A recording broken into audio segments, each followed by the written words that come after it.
Hi, I'm Sonu Mudasi, Senior Fund Manager at Tata Mutual Fund. 2020 started as a whitewash and ended as a boon for all asset classes. The cost of money collapsed globally, and investors globally use this as an opportunity to take on risk in their portfolios. The Indian markets too benefited from this gush of liquidity and are now trading at almost 34 times trailing PE. So Indian markets are not cheap by historical standards, but they're likely to remain attractive based on the following factors. So number one, Indian economy continues to open up compared to other developed economies. This will make India's GDP rebound one of the fastest globally.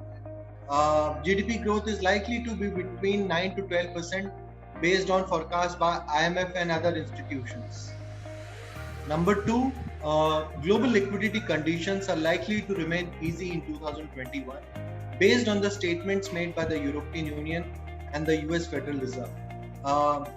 Global investor risk, therefore, should remain robust.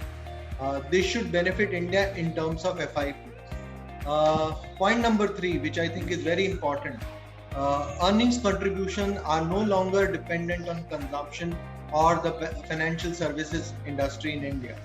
Pharma, IT, specialty chemicals, commodities are also contributing to the Nifty earnings, and this should continue over the next couple of years.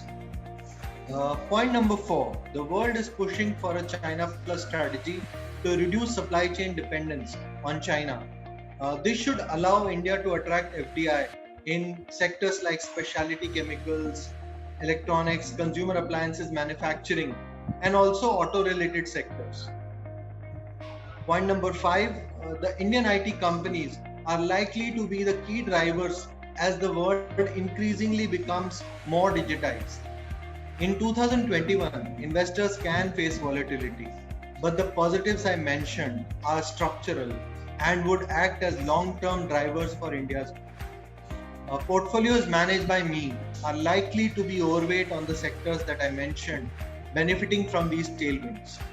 I generally prefer market leaders, high growth companies, sustainable business models, basically businesses that have a long shelf life and relevance, and of course, low leverage. Wish you all a very prosperous 2021. Happy investing. Thank you.